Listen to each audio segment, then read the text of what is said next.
Welcome, everyone, to our first in-person museum after hours since 2020. Probably was exactly 5 years ago, because it was early 2021. So we're so glad to have you here. My name is Sarah Bell. I'm the director of the Kansas Museum of History. This is also my first in-person public program since I became director in 2022. So we are thrilled to have you here. We're also so thankful to our friends in the archives for allowing us to be in their beautiful space for tonight's program. As I'm sure you are all aware, we are currently renovating our side of the building, and we're excited to show and share that renovation update with you very soon. We are projected this fall to be reopened, as I was telling you folks tonight. Over the next few months, as we have these in-person programs, the second Wednesday of every month, we're going to be providing some sneak peek looks at the progress that we're doing in the gallery and that renovations. So make sure you come back and sign up for one of those sneak peek tours. You can see more along the way. So we decided for this Museum After Hours program series that we wanted to honor the 150th anniversary of the Kansas Historical Society. And so what we are starting off tonight is a look at the history of our agency and kind of big picture, past, present, and the future. And that every month we're going to be looking at another division or program area of the Historical Society. Next month is Archaeology Month, so we'll be hearing from our state archaeologist, Dr. Carmen. May is Preservation Month, so we'll be getting to focus on historic preservation, and so on from there. So we continue to stay updated, sign up for our newsletter, and you'll get more updates and sign up for more programs. But to start us off, we're going to be hearing from two special individuals who are going to give us a great look at the history of our agency. Tonight, we have Patrick Zollner and Dr. Ramon Powers. Patrick Zollner is the Executive Director of the Kansas Historical Society, a position he has held since March 2023. He served as acting Executive Director from July to December 2022. Patrick was a Division Director of Cultural Resources in 2006 and Deputy State Historic Preservation Officer. He joined the Historical Society in February of 2004 as an architectural historian and coordinator for the National Register of Historic Places and Historic Survey. He was a preservation consultant and board member and vice president of the Arkansas Historical Association from 1995 to 2003. And he worked with the Arkansas State Historic Preservation Office from 1990 to 1998. Patrick is a native of Marmaduke, Arkansas, and graduated with a bachelor's degree in history from the University of Arkansas. Patrick is a notorious human rights freak, and any staff member lucky enough to go on a road trip with him usually benefits from Patrick's sweet tooth.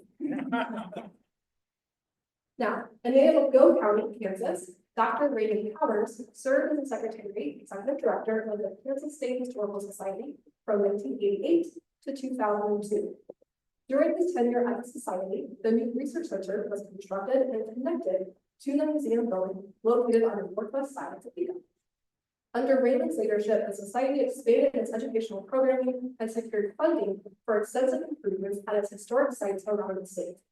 A significant expansion of preservation funding occurred with the creation of the Heritage Trust Fund legislation, along with establishing the State Records Center for managing state records.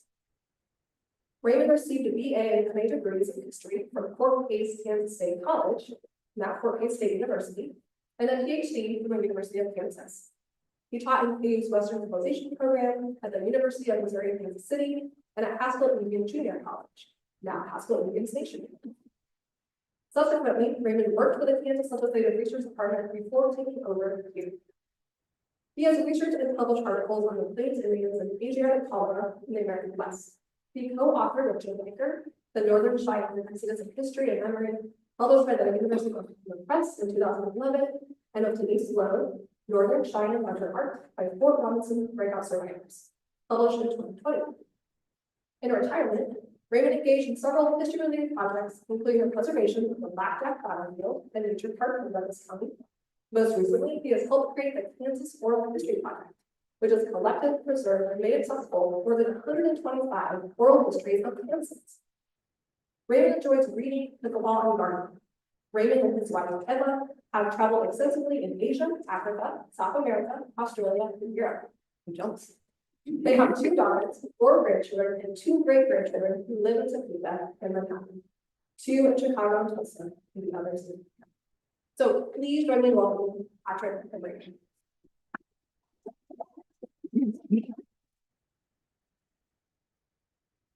Well, thank you, Sarah. This is a little bit of a different format for us.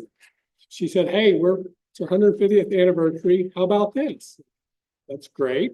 4 hours should probably cover a brief guideline. And it's like, no. Apparently there's a basketball game tonight. So for the next almost hour, we're going to hit the highlights of our 150th history, but really we're going to concentrate on Raymond's, his tenure here.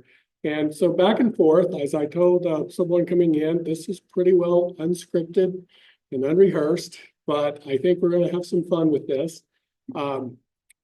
Raymond did tell me yesterday that this is the first time you've spoken publicly about your time as a director here. So anyway, at the very end, we'll have time for questions, even the thorny ones. So we're ready to go. So one thing that we looked at in the 150th anniversary, we look at our history, and as a historical society, we really haven't maybe paid a lot of attention to writing our own history all the time. We had this, the Lane store in 75 for our centennial, and then a couple other ones, and I see some people in the audience that had a hand in some of our other histories, both when the museum opened and here.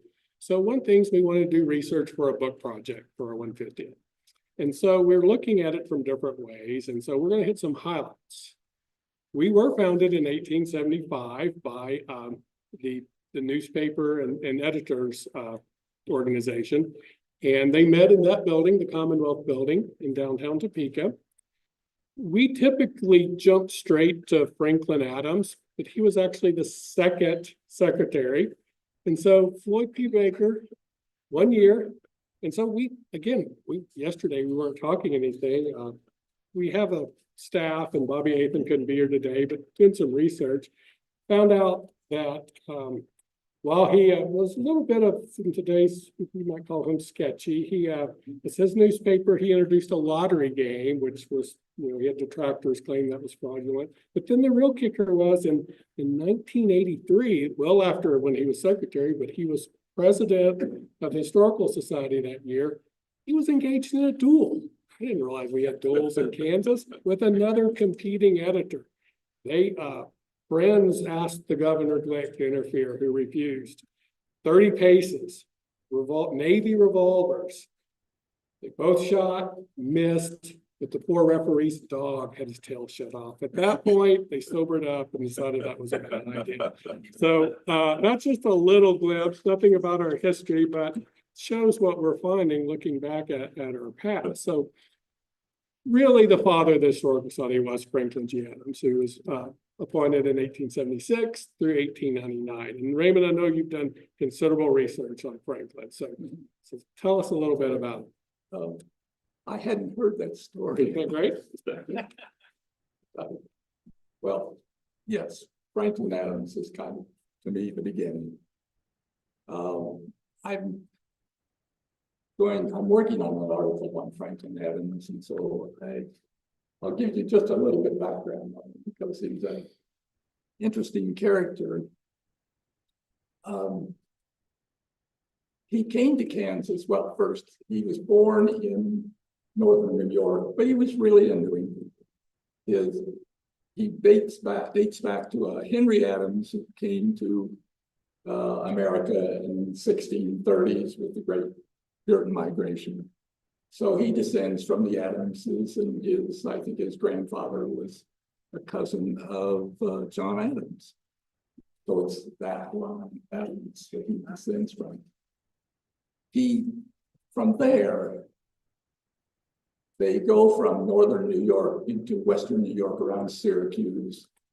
And his father's a farmer, and it looks like he's going to become a farmer, but he doesn't like the kind of lack of intellectual curiosity in the neighborhood. So he decides that I'm going to go where my brother is. My brother, Henry Adams, who, by the way, comes out here. And so he goes to Cincinnati. eventually teaches school, does a little law, and he's kind of unsure about what profession he'll follow. And then he decides to come to Kansas, 55. He comes out to Kansas in 55 with a group, Kentucky.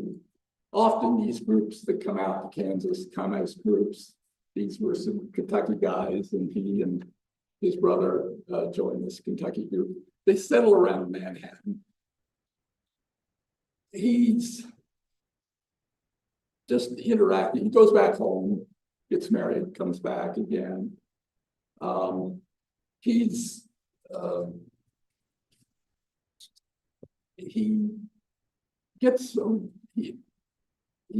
gets involved in some various activities, and he gets to know James Lane and John Adams.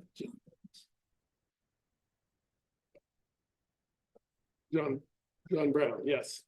It didn't click. The interesting thing is he becomes a John Brown loyal supporter for the rest of his life. And it kind of gets him into a little bit of trouble later. The interesting thing about Adams, and I have a list here. Here are the things that he does over the next, from the late 50s up to the 70s. He and his brother form a bank in Leavenworth. And what happens? The 1857 financial crisis, the bank.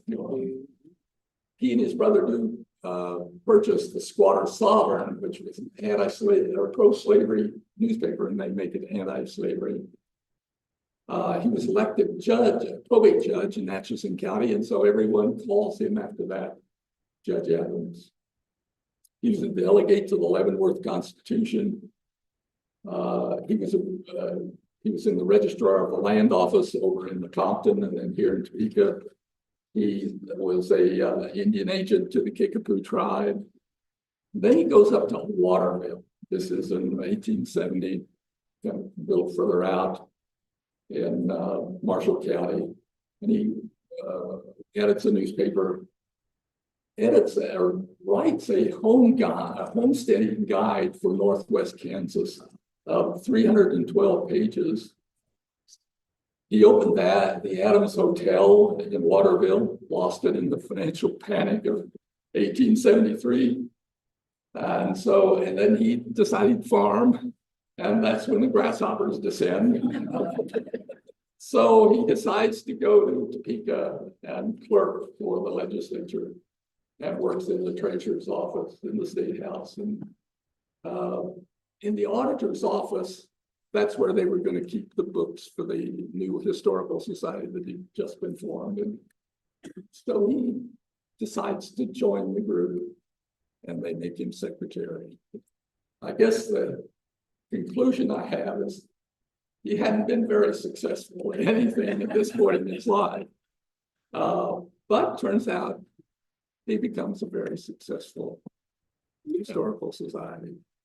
Well, I have a few questions, and we have a couple of slides that show kind of what the environment when he was the secretary, when we had first a small room in the state capitol. We had a few different places there, and we do keep track of it somewhere. Here's an early photo that also shows his daughter, Sue Adams, to the right of the column.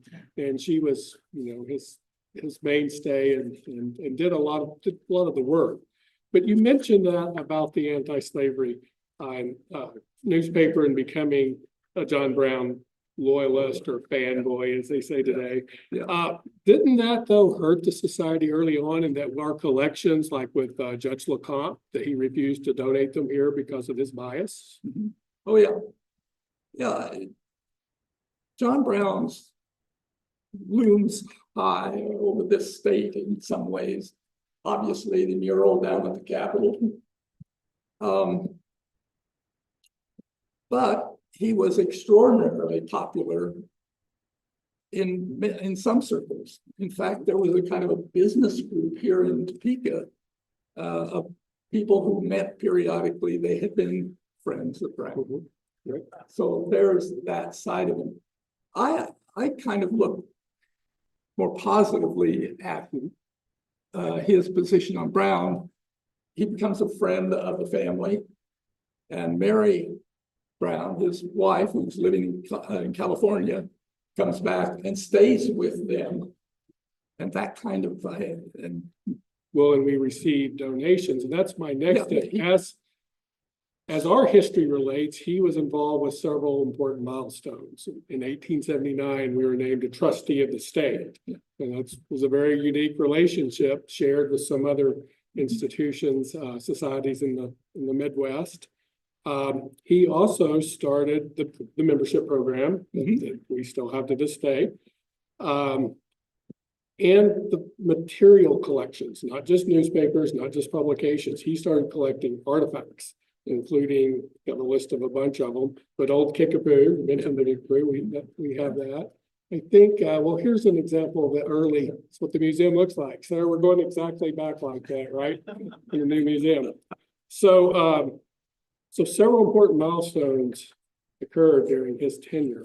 Did I miss something in particular? well, I was good at it. In all of this collection, I think I remember that there was some water from the Sea of Galilee that Right, right. So some of the things in the early days, they had different, well, here's something though, like maybe a little bit out of order, but some of the other milestones, then this kind of blends over into Martin's administration, but some things, we got the Leavenworth Constitution. I still think that's a fascinating story that we need more research on, just finding William Clark's papers on a sidewalk in Lawrence. Something, if Michael Church was here, would be interested. We have these wax cylinders that he very early on, he new adopter of technology, and we have these wax cylinder recordings of the Kansas governors. Later, we'll talk that we became the official state archives, and by 1970, we're claiming to have the largest newspaper archives in the world. I thought yeah, that's another one here for the museum. So, any last words on Adams before we move to the next step? Just quickly, I think the key to Adams is that enormous collection of newspapers, and he gets that in part because any editor can become a member of the Historical Society who reads that. And that, along with this other body of things that become a part of that massive collection, he was very significant. So one theme that we're going to explore in the book a little more than we have time tonight that involved his administration, and ironically enough, when Baker, as president, was the legislation when we had our tussle with the state library in the late 80s over who did what. It got sorted out, but he was, a lot of the old annual reports go into detail. I know one thing that I wanted to say that relates indirectly to this, but if you remember anything about Kansas during this period, remember this. 1860, we had 107,000 people in Kansas. 1.4 million by the end of the century. And you look at some of that data and it's in the 100%, 200% or 300% increase in certain decades. That means you're creating towns, a lot that will become ghost towns. But many of them have, well, all of them get newspapers, or almost all of them. And that creates this enormous body of newspapers. And the thing about the Kansas Historical Society, it is the state that has the most newspapers of its state than any other state. And the other important thing to remember why this great movement to Kansas. And if you think about it, after the Civil War, the notion was go west. Where can you go? Well, you can't go. You don't want to go to Texas. It's the southern Indian territory that's sitting right next to us. The Dakotas are still Indian territory. So all that movement to the west funnels into Kansas. And so that's why the significance of Adams is he's collecting all of this. And he sends out correspondence to all sorts of people saying, tell me your story. You don't have oral history then, but you have Adams writing you and asking your story, and you go back to the transactions, and then the collections and their stories that he's collected. So that's the significance of Adams. And later historians, we look back on people like Adams and Martin that we'll talk to about a minute, and finally, these are what modern historians would call amateurs. But the professional historian today is extraordinarily thankful. Absolutely. That these were the collectors that they were at that period in time. Well, you mentioned Martin. That's our next secretary, although mentioning Zoo Adams, I know from some other research Bob been doing, Zoo had hoped to be the next secretary, but it didn't work out. But George Washington Martin, actually, talking about newspaper, he worked in 1857 for the Lecompton Union, a pro-slavery newspaper. He later became the state printer, was in the House of Representatives, and he was elected to fill the vacancy in 1899. So with Martin, we have a lot of first as well. See if we can hit some highlights. One of the things that on my role in this research, and what we'll talk about in detail in a later one of these, is where our beginnings of the state historic sites. And so the first one, the donation of what was then called Pikes Pawnee Village up in the Republic, occurred in 1901, just after he got started. There were some other things too, but that was the first and the start. But the other thing is we'd outgrown our space. And the governor wanted us to move then. There's might be another recurring theme later, Raymond, right? The governor wanting you to move. A $90,000 Civil War claim by the states helped fund the construction of the memorial building, which we were still in while you were here. Get to there. And so Martin was involved with the planning of that. He didn't live to see it to get in, but he was there at the when the cornerstone was laid by President Taft. We shared it with the Grand Army of the Republic, so it wasn't quite all ours, but they helped, raise the funds as well. So we already covered the state archives happened when the designation happened when he was there. Any other things that strike you about Martin? Yeah. One interesting thing about the Martin years that I ran into in Langsdorff was that there was this woman who comes in and sees this Anheuser-Busch picture of Custer's Last Stand, and I think Blanche Waugh. What a great name! Yeah. And of course, she doesn't demolish it, but she injures it. She slashes it or with a knife or hatchet. The reason I mentioned that is that my grandparents had one of those, despite the fact that my grandmother was a staunch WCTU person. And I always remember this particular. Yes, that was that made Langsdorff, and actually the wildly popular Longmire series by Craig Johnson, the author, he relates that actual account in one of his novels, and I know he's done research in this very room. So yeah, that's one of those interesting things. One of the editors says that Anheuser-Busch got more advertising out of this. And promptly sent us another. Yeah. Custer's Last Stand was Custer's Last Stand.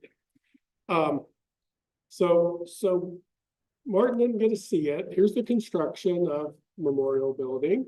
That's where the grand opening, transferring the flags over from the State House. There's some great stories about how we funded the move, which we'll explore later. But this was the man that got to start it. And William Connolly, secretary from 1914 to 1930, somewhat of a controversial figure, up and divisive, even among his own staff, but several major events happened. I know that the move was one.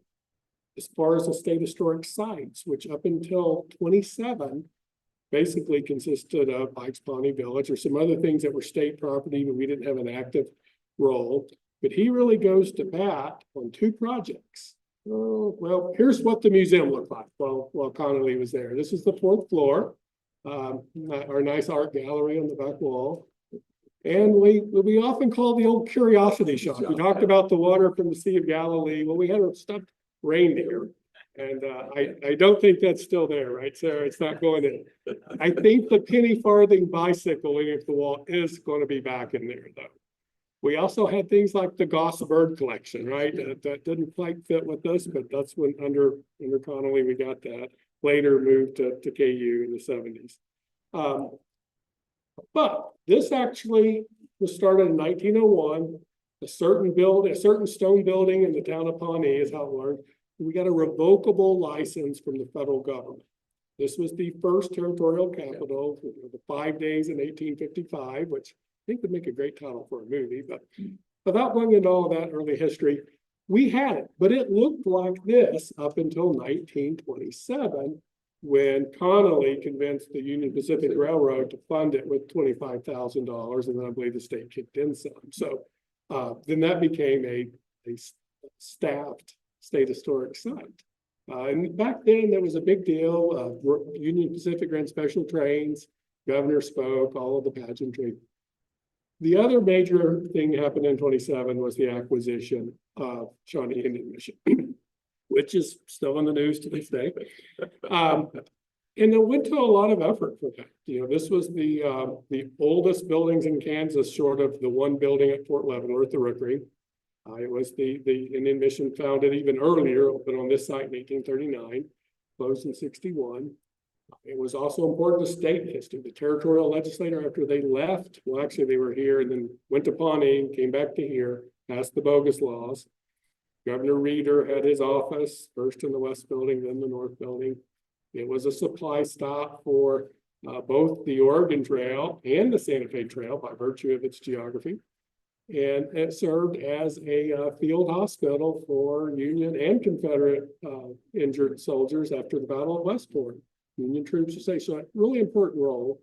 And several people had asked Connolly, you need to do something. And there was a committee formed. And he had a lot of help from a lot of women's service organizations, like the Colonial Dames, the Daughters of the American Revolution, several more of those. And they got legislation passed to acquire it. And this became the first and only time in Kansas history that a property was acquired by eminent domain for historic preservation purposes, because one of the owners would not sell. That was appealed all the way up to the U.S. Supreme Court, which upheld the state's right. So we went to a lot of trouble under Connolly to get these two state historic sites. So any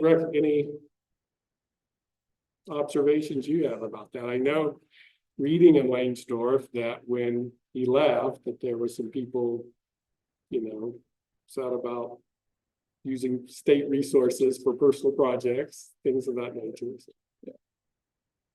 No, most of what I know about it was when I was involved in what we had to do to try to get that site. Yep. Up to speed, up to modern. Well, then we moved to Kurt Meacham, who became a secretary in 1930, right for the Depression. Had to have been horrible. On an unrelated note, if anybody check what the stock market did today? Whoa, for new director. Anyway, so he started the Kansas Historical Corps, right, and the Highway Marker Program. So even after he retired in 51, he continued to be editor of the Quarterly and worked on the Highway Marker Program. Here's one of our early ones. They don't look like this today. You see the big brown or the blue sign. So what are your thoughts on me? Well, if I recall, the story behind that was that one of the editors of a newspaper in Kansas, he and his daughter were traveling in the East, and she said, looking at these signs in the East, does Kansas have any history? Yes. So he comes back and becomes a great advocate, and that's how it is. I want to jump back to that same point into Martin's era. Okay. The Santa Fe Trail Markings. The The DAR. Historical Society was Exactly. very involved in that. Similar story. Some of the DAR women from Kansas were back east, traveling around and saw the markers to various things and said, well, we better do that in Kansas. And so they got to raise the issue of Santa Fe Trail markings, came to the Historical Society. We did the mapping and a very successful relationship developed. And they're still active in it. In fact, a few years ago, during my time in this Cultural Resource Division, we listed several of those on the National Register. Those red granite markers, 1904. Martin gets in a little bit of a problem because this is the rise of highways and motor. And so one of the, I don't remember the across the nation trips that was designed to go through Kansas, and then one of them was designed as the Santa Fe Trail Road. Right. And it was going through places off the trail. He gets into a little bit of a spat with these people saying, no, that's not where the Santa Fe Trail, it did not go through here. Right, causing confusion that we're still sorting out to this day. Back to Meacham, I was struck by a quote, and want to get your thoughts on this because I think it's still true to this day, that it's astonishing to discover how little Kansans know about the Historical Society and the extent of its resources. I think it's pretty well a common battle, right? We're trying to get the word out. I think Meacham represents the shift from the more amateur to the professional. It begins with him. In two respects, you see that with the journal or with the quarterly. Malin is a presence over at KU. He begins to get involved. Right. So there's that the academics getting involved in the Historical Society. And if I recall, he goes back to Washington, D.C. and he kind of says, I'm going to take my job seriously. I want to see how other organizations like us function. How they catalog, what they do all. And we became involved in national associations during his administration. So I think that's the Meacham significance. But of course, he faced the Depression. And so all of the things he had to do to get resources, and they had these various. Well, we got New Deal money then. The North Building at Shawnee Indian Mission was rebuilt nearly entirely with those funds from that program. Great. I also have a note here, since it's going to be featured in the gallery, that it was under Meacham when we acquired the Longren biplane, so from the Billard family in 1938. Niall Miller, getting a little closer to the present, 51 to 76. Actually, a lot of things happened in his time. One of the first things off the bat was the Kansas Territorial Centennial Commemoration with the special train that rode all over Kansas with the exhibits on things that I've dealt with during his time a little bit later. And I do just have as a placeholder, one of the earliest, the legislature asked us in 57 to produce a survey of historic sites and structures in Kansas and go into this more detail for historic sites. I think because we had acquired several state historic sites while Miller was secretary. Commission, Funston House, Goodnoe House, Brenner Place, Mine Creek Battlefield. And then there was the 63 legislation that really gave us direct control over Fort Hays, Pawnee Rock, all the others, Highland, Pony Express, that we'd been a part of a board previously. So big into the state historic sites. Also, 1966 is when the National Historic Preservation Act is passed. And so we start the first preservation office in the Historical Society during Niall's time. And we started pretty slow with a one-time federal grant, right, to survey some properties. And then in 1970, Dick Pankratz, who hired me. So we're finally getting to the nexus. 1970, Dick was hired, and the State Historic Preservation Office really began. So Tom Whitty with the archaeology program. That's exactly my archaeology program was started. I think Roscoe Wilmoth was the first, but then Tom Whitty really came and stayed a long time and created that program, including the Kansas Archaeological Training Program, which has been our wildly popular outreach ever since, I think, 76, when the first one was held. So was Niall still around when you were here? You didn't have that picture of me. I think We're gonna get it. We're gonna get there. Yeah, he was, there's a picture of me in the reading room. we're gonna get that in a minute. We'll get that. Okay, but I think it was in Niles period, Niles time. So I was a student at Fort Hayes. This would have been in the early 60s, 61, 62. I was working on a master's thesis on the Northern Cheyenne escaped from Indian Territory, returned to their homeland, and tried to find all the resources of Hayes, but it was here. Yep. I think when we see your photo in a little bit, you would have violated today's policy with all your ink pens and your. We'll get to that. So, well, let me add there, the interesting thing about that, but later I co-authored the two books. They deal with that episode in the Right. history of and we've listed properties, Battle of Punish Woman Canyon Yeah. on the National Register. So, And I used resources that have never been used here. Those images when the Northern Cheyenne escaped through Western Kansas, they of course killed some settlers. And the good thing about government, they go out and audit all that. And so in the governor's papers, there was enormous amount of. and there was legal issues, went on for years about Yeah. that. And then the Northern Cheyenne end up in Fort Robinson, outside of Fort Robinson, and some of them were brought down to Kansas and placed in jail in Fort County.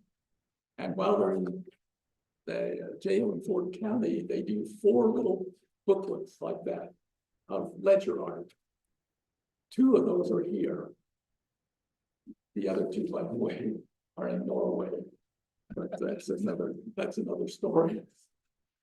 So yes, during that time, I think I also did quite a bit of research here on the cholera topic. Asiatic cholera in 1867, there was a major epidemic in Kansas. Okay. So Joe Snell, Yes. your predecessor. And reading a little bit about it, you know, he, unlike maybe our others that were hired and had previously had a connection, he had started working at the Historical Society in 1957 as a curator. In fact, he and Mal Miller co-wrote this, Why the West Was Wild, still in publication. I had Bobby, I think it's Oklahoma, so enduring legacy there. I know under Joe that this land was acquired. And the mission, and eventually the museum was moved out here. I've heard some interesting stories of how we had a lot of help. Then President of the Senate, Ross Doyen, stopped the clock late in the night till we secured funding for this building. And then we had to move the collection out. The Speaker of the House, Mike Hayden, ironically, from Western Kansas. Right. I don't know what his reason was, but he was going to make it very hard for Ross to get that passed, but eventually it occurs. There could be a lot of research into that, right? Some interesting stories, I'm sure. Because Hayden is still around, but We should get someone to go in here. We'll go over there. We'll call them up. All right. So, so that's that. What else? Because let's see. Well, I think the really expansion of education. Yeah. It was back away to part of the museum. Well, and the quarterly change to the journal under Joe. And a very good professional staff that emerged. Productive. Really, I once talked with Joe about this, and he said, you know, that there were frustrations that he was experiencing. He felt that they had just grown so fast in that 10-year period that they were struggling to get kind of a handle on all of it. And that was the challenges that I faced. Some things don't change, right? Yeah. So then this guy comes along. So we just talked about we had your bio, and then we just learned, this is what you're talking about right here, Raymond, on the screen is that photo, right? So you then, though, had not worked at the society, but researched here. So tell us about what made you want, how did you become the director? Well, I was working for the Kansas Legislative Research Department up on the 5th floor of the Capitol building. I went over to the Memorial Building quite often to research, and also got to visit with the staff, and I thought I was prepared to live through in my career. Working for the legislature was a good job. I enjoyed it. I mean, if you've ever been in the Capitol building during legislative session and you've been around it, there's enormous Energy and buzz. Oh my God, it's just, but it's a place that I got to know and knew the system. And all of a sudden, Joe decided to retire, and I thought, oh my goodness, this is an opportunity. And I said, I'm going to make the most of this. So I had a friend, and he questioned me. I gave him all the kind of information that he should have. I read everything I could about the Historical Society, what was going on, talked to staff people. Now, as the legislative research, did you ever have to do our budget? Because I'm No, okay. no. And so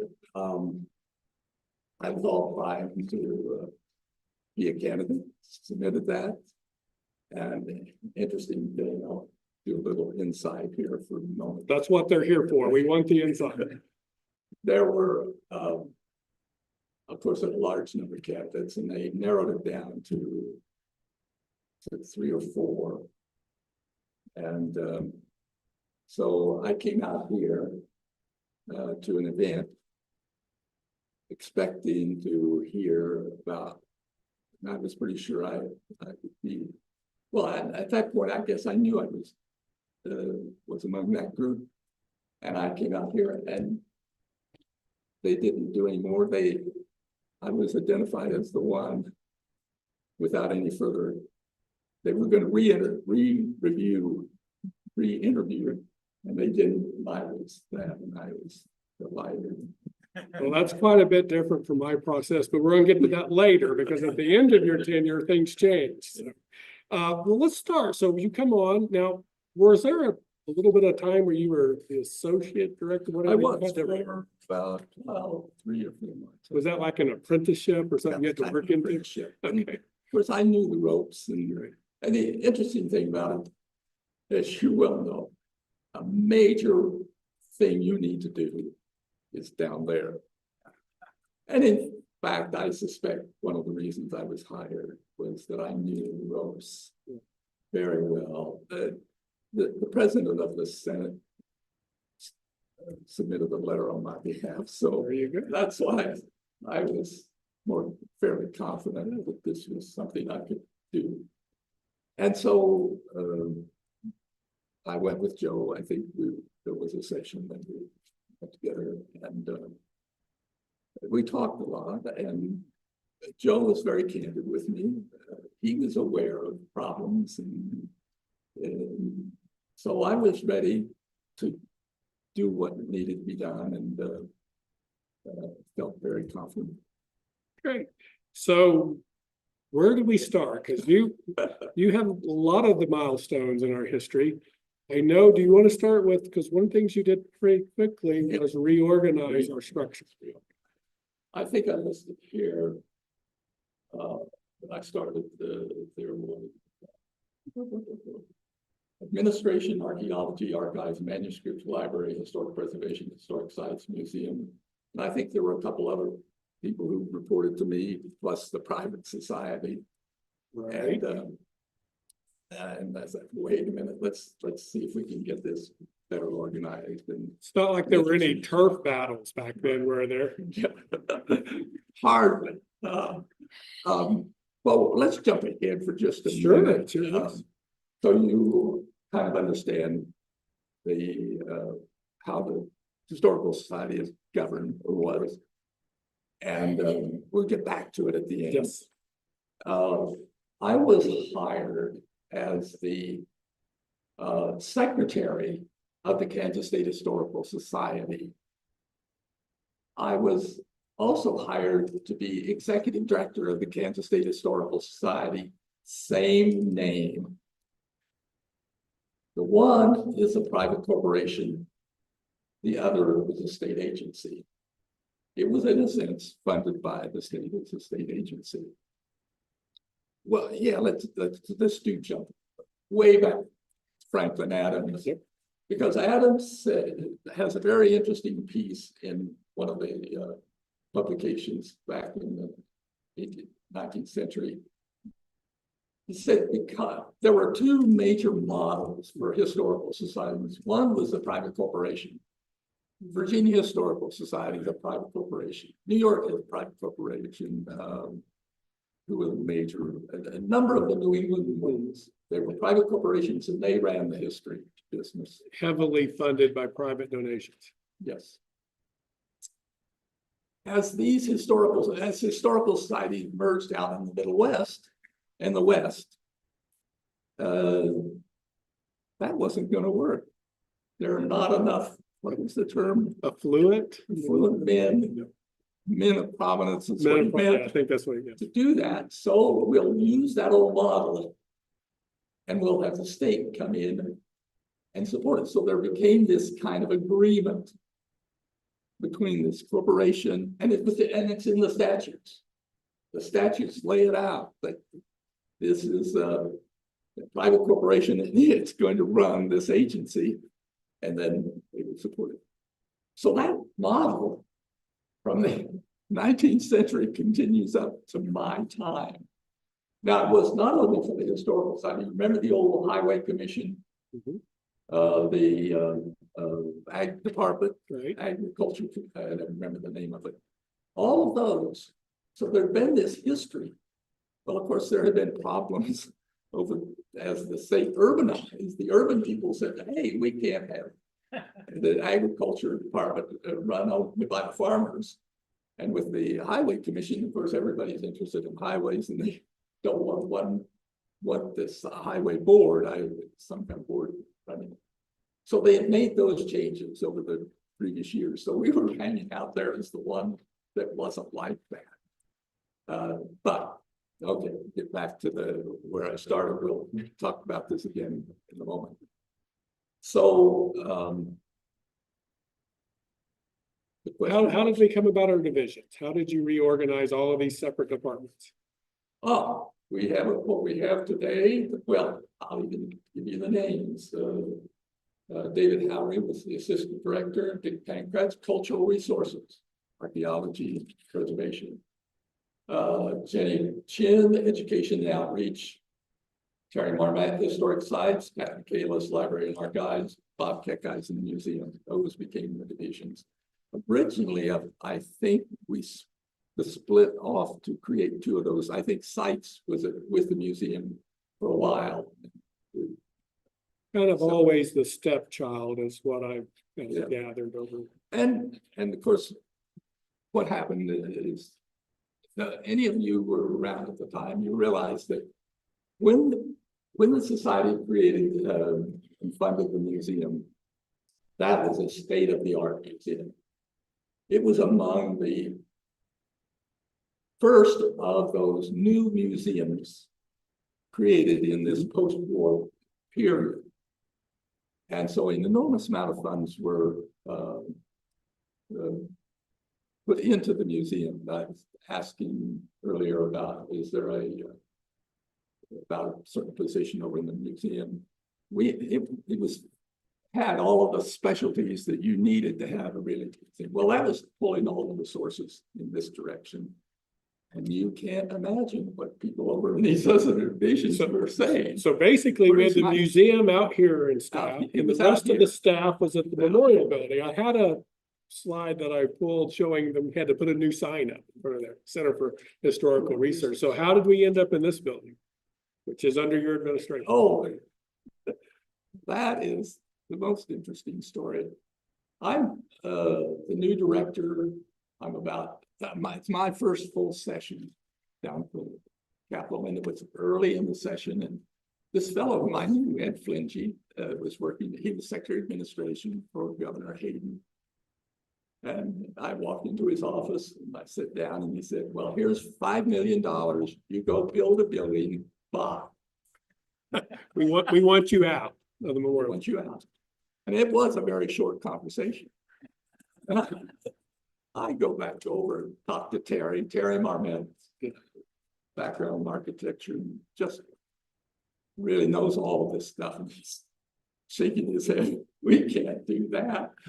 So, we figure out that we get number of, I think, 7.9 was the number that we got in at the end of the session. And so that went into that final bill. That's good work. I seem to go the other direction. Yeah, I mean, that was good, but you'll never believe this. So it's in the bill. And I go into that Senate Ways and Means Committee. And the bill comes up and it's this amount of money for the Historical Society. And Gus Bobita is the chair of the committee, and he turns out to me, and you know, I've known this guy for years. And he asks, where's the building plan? Where's the building program? I said, what building program? We've only had this for a couple of months just to somehow get this up to 7.9. We weren't talking about spaces at all. So over a period of months, years, well, certainly months, we initiate a major planning process. So there's not only planning for the building, but there's planning for the society as a whole. So it would turn out to be a good process, but my God, it was crazy. And it took us a while then to get the design for this magnificent place. And there's an interesting story too behind the architects, which are different for that building and this one. And we don't have time for that now, but it's one of the things we're going to explore. So where Sarah starts waving at me, you had several other high points. You know, what about the historic sites? We obviously needed to get those up to date.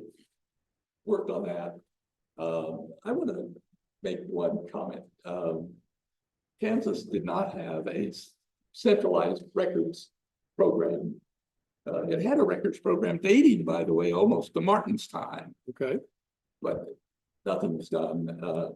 Terry Harmon, fortunately, who passed away recently, came into my office and said, you know, we should have a record center. That's what a modern state does. They manage their records, because there are a lot of these records that ought to be in the archives. They're not.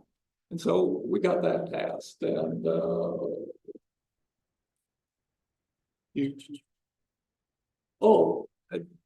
Salina burial pit. The burial. Yes. Have any of you did you ever go to the Salina Indian burial pit? Yeah. East of Salina on Old Highway 40. I think you paid a quarter, you could go in and see it. The bones were all shellac. Well, the Native Americans over in Lawrence got a hold of Betty Lou Charlton, Representative Betty Lou came in and said, we need to do something. Well, ended up, the state blocked the site, gave us authority to cap it. And Walter Eckelhoff, a Pawnee attorney, came out, and interesting discussion, because we wanted to study the remains. A lot of the Native Americans didn't. Behind the scenes, Walter and I got an agreement that we could study the remains, and it was capped and a success. And we still own it, but it is capped. And now that also had some positive benefits. It led to the passage of the unmarked burial law in Kansas, and was sort of a catalyst for NAGPRA as well. Right. We had the equivalent of NAGPRA has to do with the national program of unmarked burials. So sites, several things else happened then. But we had acquired Constitution Hall during Snell's time. It didn't open until yours and time. We jacked it up, did a lot of restoration work. when a visitor center put in at Hollenberg Station, the Brooklyn Express Station down at Pine Creek. Pine Creek. And I want to talk about that in our future program and how, you know, we did that earlier at Pawnee Indian Museum and at Fort Hays and how we were following national trends. But yes, you accomplished that. We hadn't done anything in a while. We also acquired Red Rocks in your time. At the end, yeah. But we kind of had a net trade-off because we also lost funds to nets. Yeah. Which we acquired in 1950. A couple things before we end. The significance of volunteers. It's just incredible. The volunteers who come out and help the Historical Society. And the other one, genealogists. They're important for the Historical Society. They really are. They can be a headache at the beginning. They were for me. But if you just hang in there with them, I went from a kind of a pariah to, oh, he's pretty good. He'll be all right with this. And so I really came to appreciate, and of course did my own genealogical work in order to show them that I really do appreciate this. Back to preservation. A couple things happened during your time that has just been wildly successful for the program is the Heritage Trust Fund grant program, and then the State Historic Tax Credit Program in 2000. Incredibly important initiatives that took place during that period. And I'm forgetting one more. Oh, there's a lot more. But this is significant, especially as we think about the future of history. Electronic records. We started, I think, one librarian had a computer on her desk down at the Memorial Building. That's how it started. By the time I ended, we had at least 2 people, 1 volunteer and maybe a couple others. Staff people hired to do electronic, to do computers and do all of that. And then within the Library Archives Division, there was a electronic records, individuals who helped others in the state and even nationally on the issue of electronic records. Matt Beach, key figure in it. So we have to talk. So you explain the setup, how we existed, our organization. On your way out, things changed. Legislation was passed to change how we operate. Right. Yeah. Well, essentially, wonderful.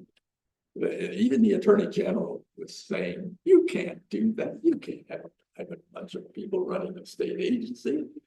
And so we kind of knew that this was going to happen, but it was going to happen in a big way. They were going to come in and dismantle. They were going to separate it apart. There was a bill. And that has happened in some other states. Yeah. Well, that bill got onto the floor of the House. It went through the Senate. The leadership in the House and the Senate were both in agreement on this bill that would have stripped us. And they lost on the floor of the House substantially. Which is, for those that don't know, usually your ducks are in a row. That's unheard of, right? I was worth the money.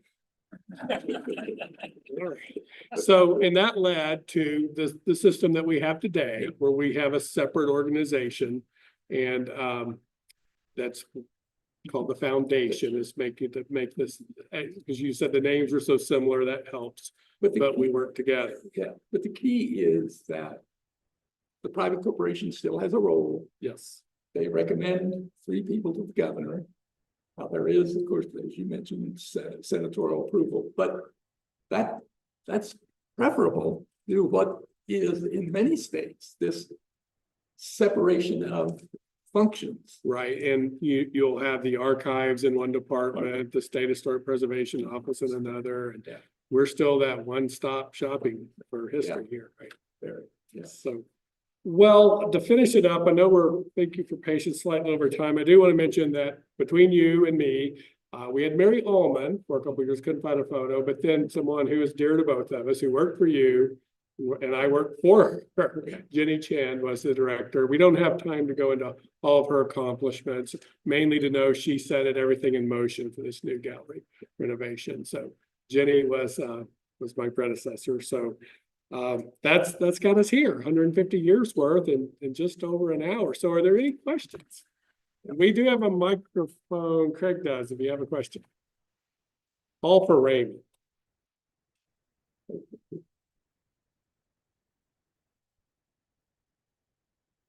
As a,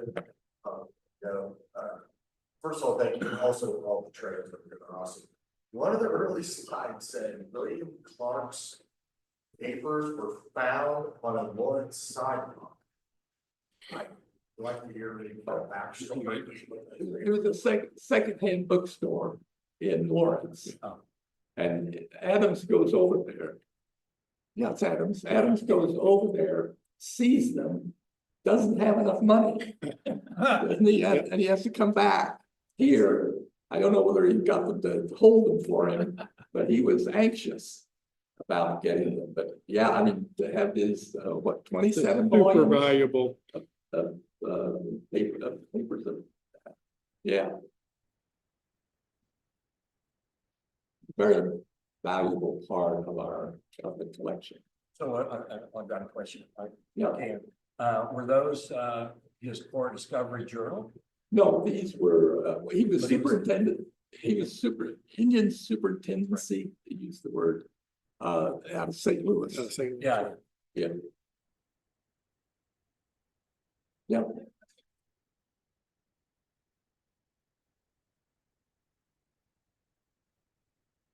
One of the things I've always wondered, kind of as a native Topeka, is why the Lecompton Constitution Hall was set as a state historic site and not a Free State one as well. You want me to You take want me to tell you? Some of you may remember, if you go old Highway 40 from Lawrence to Topeka, you went by Lecompton, there was a sign, slave capital of Kansas. That was the old marker, right? So I'm not sure it made it up to my time, but it was close.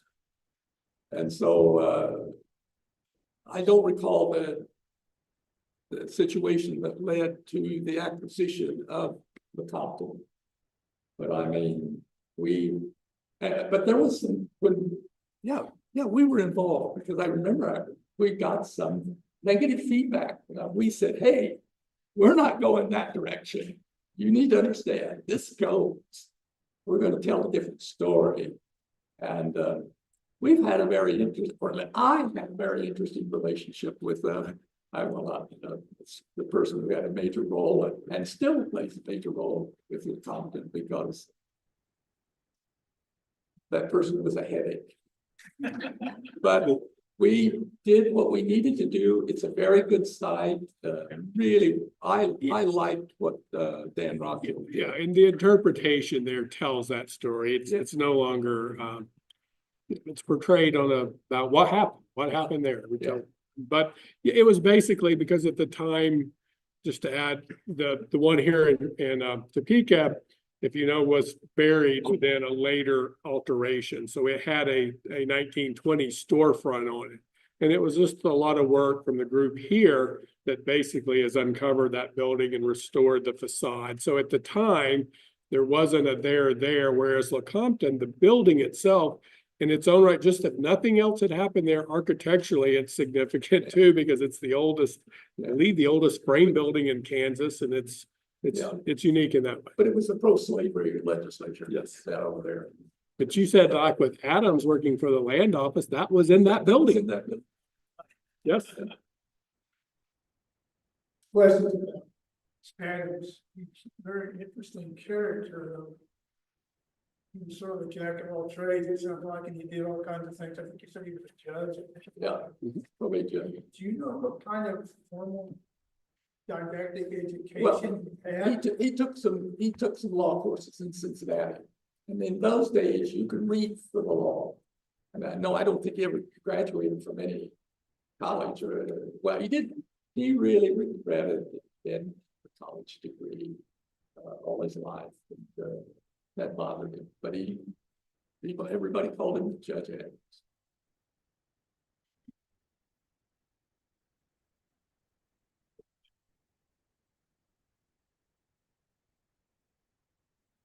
Well, let's give a big round of applause.